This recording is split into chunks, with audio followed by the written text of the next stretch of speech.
சிவகாசி தென் தமிழகத்தில் பலதரப்பட்ட மக்கள் பல்வேறு துறையின்னு பம்பரமாக சுற்றிக்கிட்டு இருக்கிற ஒரு ஊர். கந்தக பூமின்னு பேர் வாங்கின ஊரும் கூட. இந்த கந்தக பூமியில் ஒரு காடே இருக்குன்னு சொன்னால் நம்புவீங்களா? எப்படியா முடியும்? அட முடியாது சார், காமெடி பண்ணாங்க நீங்க.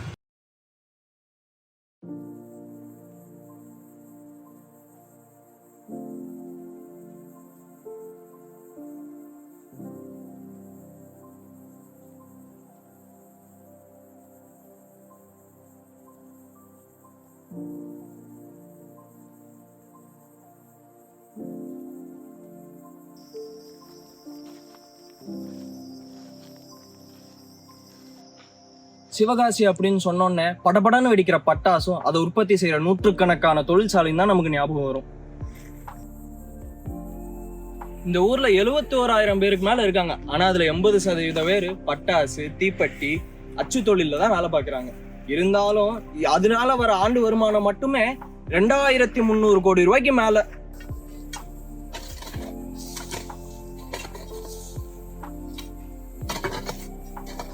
அதிகபட்சமா 39 டிகிரி செல்சியஸும் கரிசல் மண்ணும் இருக்க இந்த ஊர்ல யாரும் விவசாயம் பண்றதும் இல்ல, பண்ணணும்னு யாரும் நினைக்கிறதும் இல்லை. இந்த மாதிரியான சூழ்நிலையில தரிசுன்னு சொல்லி எல்லாராலையும் கைவிடப்பட்ட இந்த மண்ணை பொன் விளையிற பூமியா மாத்த பார்த்தாங்க ஒரே ஒரு கல்லூரி மட்டும். சின்ன புல்லு கூட மண்ணை விட்டு எட்டி பார்க்க பயப்படுற இந்த மண்ணுல ஒரு காட்டையே உருவாக்கணும்னு அவங்க கனவு கண்டாங்க.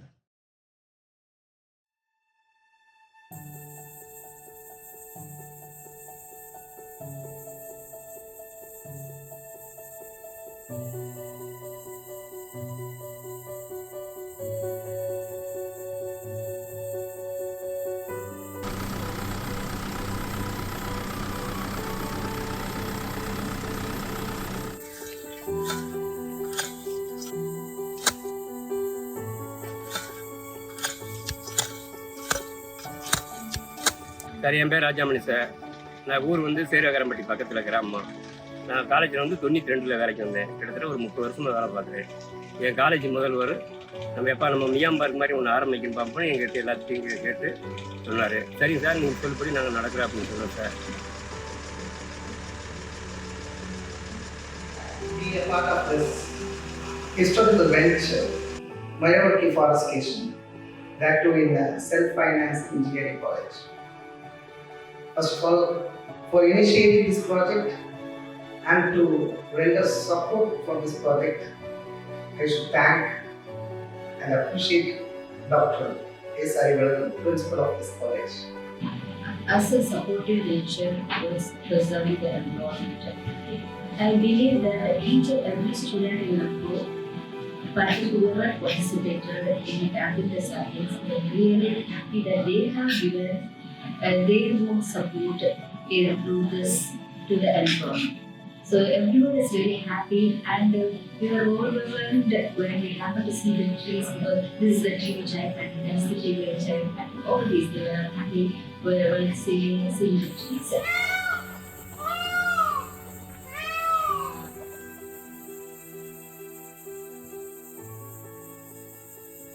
நான் சரியா இங்கே காலேஜில் ஜாயின் பண்ண புதுசுன்னு நினைக்கிறேன். திடீர்னு வந்து இந்த மாதிரி மரம் நடணுங்க அப்படின்னு காலேஜில் ஒரு சர்க்குலர் பார்த்தேன்.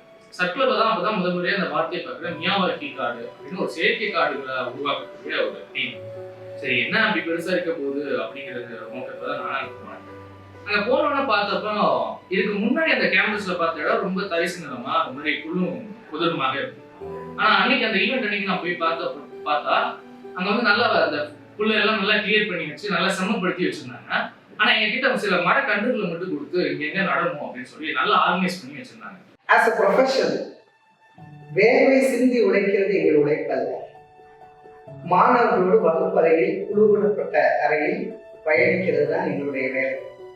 ஆனால் அன்று வெயிலிலே 150 மரங்களை நட்ட போது அந்த வேர்வையை நாங்கள் உணர்ந்தோம். விவசாயியை நினைத்து பெருமைப்படுகிறோம், அவர்களை வாழ்த்துகிறோம். ஆனா அந்த நட ஆரம்பிச்சப்போ கூட எனக்கு இதனுடைய வளர்ச்சி வந்து இவ்வளவு பெரிய அளவு போடும் அப்படின்னு நான் புரியவும் எதிர்பார்க்கவே இல்லை. ஏன்னா சிவகாசி மாதிரியான ஒரு ஊர்ல காடு அப்படிங்கிற வார்த்தைக்கு சிவகாசி இது ரெண்டுக்குமே ஒரு மிகப்பெரிய தூரத்தை நான் பார்க்கிறேன். சிவகாசினா அந்த தொழிற்சாலைகளும், சிவகாசினா அந்த பிரிண்டிங் ஆலைகளும் மட்டுமே பார்த்துக்கிட்டு சிவகாசிக்கு ஒரு புதிய அடையாளத்தை கொடுக்கணும் அப்படின்னு இந்த கல்லூரியுடைய முனைப்பே எனக்கு மிக ஆச்சரியமா இருந்துச்சு.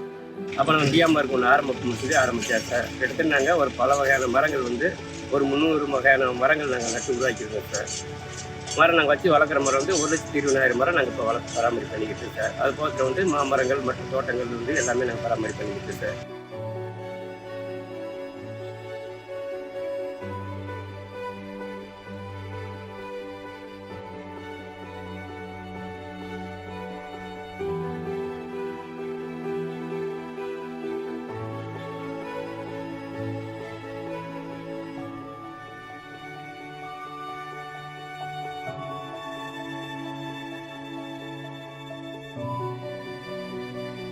பொதுவா நம்ம வீட்டுல ஒரு சின்ன செடியை வளர்க்கணும் அப்படின்னாலே அதுக்கு சரியா தண்ணி ஊற்றணும், அதுக்கு சரியா பராமரிப்பு பண்ணிக்கணும்.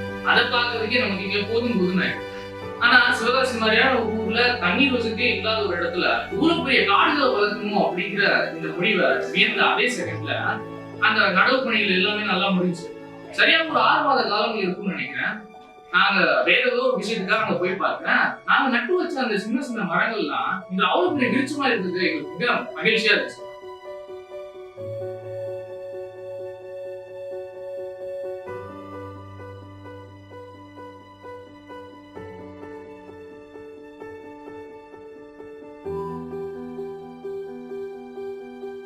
ஃபர்ஸ்ட் ஃபேஸ் நினைக்கிறேன். ஒரே நேரத்தில் 12,000 மரக்கன்றுகளை நடப்போகிறோம் என்று சொன்னபோது அது எனக்கு ஒரு பிரமிப்பா இருந்துச்சு. ஆனால் குறிக்கப்பட்ட அந்த நாட்களுக்கு முன்பே கல்லூரியின் தோட்டக்கலை ஊழியர்கள் அதற்கான ஏற்பாடுகளை எல்லாம் செஞ்சிருந்தாங்க. ஒவ்வொரு ஆசிரியர் கையிலும் 150 மரக்கன்றுகள் கொடுக்கப்பட்டது. தோட்டக்கலை வல்லுநர்கள், கலைஞர்கள் அவருடைய உதவியோடு எல்லாத்தையும் 2 மணி நேரத்துக்குள்ள நாங்கள் நட்டு முடிச்சோம். இன்று அவை காடாக இருப்பதை பார்த்தால் எனக்கு மட்டற்ற மகிழ்ச்சி. என் பேர் லட்சுமணன். 26 வருஷமா காலேஜில் ஒர்க் பண்ணியிருக்கேன். மியா வாய்க்கெல்லாம் உருவாக்கியிருக்கோம். மரங்கள் மரம் வந்து எல்லாம் பண்ணியிருக்கோம். எல்லா வகையான மரக்கன்றுகளும் பண்ணியிருக்கோம். அதுக்கப்புறம் தான் எனக்கே தெரிய வருது, எங்கேயுமே இல்லாத ஒரு விஷயமாக நெப்கோ கல்லூரியில மட்டும்தான் இவ்வளவு பெரிய காடுகளை வளர்ப்பதற்கான பிரத்யேகமான நிதி ஒதுக்கி அதற்கான வாட்டர் சப்ளை எல்லாம் அவ்வளவு தூரம் பெர்ஃபெக்டா பண்ணி வச்சிருந்தாங்க. ஏன்னா இங்க ஹாஸ்டல் இருக்க போகுது, ஹாஸ்டல் மற்றும் கல்லூரிக்கு பயன்பாட்டுக்கு மிஞ்சின அந்த பழைய தண்ணி கண்டிப்பா இங்க இருக்க போகுது. அதை எப்படி யூட்டிலைஸ் பண்ணலாம் அப்படிங்கிற அந்த ஐடியாவை நான் ரொம்ப பாராட்டுறேன். ஏன் அப்படின்னா அங்கிருந்து டைரக்டா அவங்க எல்லா வேஸ்ட் வாட்டரை கலெக்ட் பண்றாங்க, அதை அப்படியே ரீசைக்கிள் பண்றாங்க, அதை அப்படியே அந்த காடுகளுக்கு கொண்டு போய் கொடுக்குறாங்க. ஆனா இதனுடைய விஷயம் இதோட மட்டும் நின்று போறது கிடையாது. இதன் மூலியமாக இந்த கல்லூரி கடந்த சில ஆண்டுகள்ல தன்னிச்சையாக இயங்கக்கூடிய ஒரு அந்தஸ்தை இதை பெற்றிருக்குது அப்படின்னு நான் மிக மகிழ்ச்சியோட தெரியும். உதாரணமாக இதுக்கு முன்னாடி எல்லாம் இங்க இருந்த ஹாஸ்டல் இங்க எல்லாம் அங்க பயன்படுத்த வேண்டிய காய்கறிகள் இதெல்லாம் நாங்க வெளியில இருந்து தான் பர்ச்சேஸ் பண்ணிட்டு இருந்தோம். ஆனா இப்போ இந்த மியாவாக்கி காடுகள் வந்ததன் மூலியமாக அங்க எங்களுக்கு கேஷ் கிராப்ஸ், வெஜிடேஷன்ஸ் இந்த மாதிரி சொல்லக்கூடிய அனைத்து வகையான பயிர்களும் அங்க இருக்கிறது.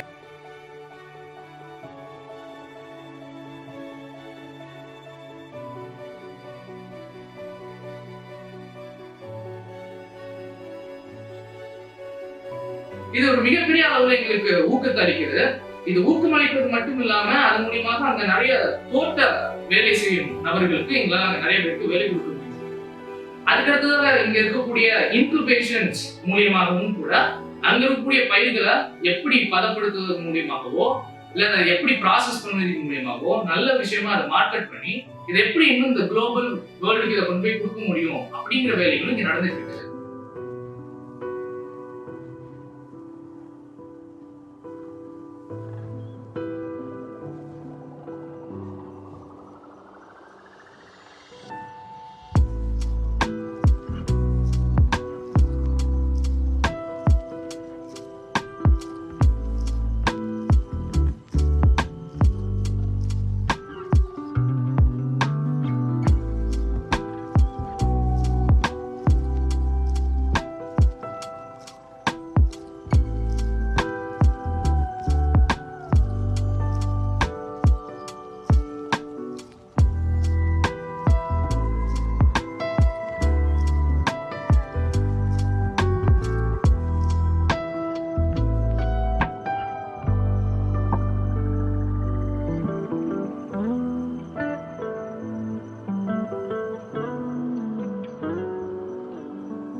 எத்தனையோ மாணவர்களையும் பொறியாளர்களையும் உருவாக்கிய எனக்கு நாட்டு நலனுக்காக 150 மரங்களை நட்டேன் என்பது மற்றற்ற மகிழ்ச்சி, பெருமையும் கூட.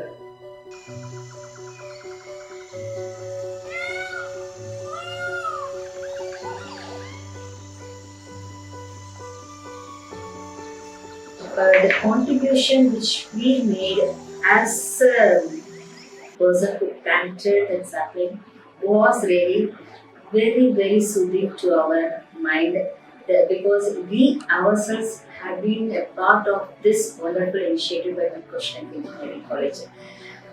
I personally feel very much happy that this college has done this marvelous deed, which has to be adopted by each and every institution, not only in India, across the world, in order to preserve this environment for the future generation to lead a wonderful, glorified future. Thank you.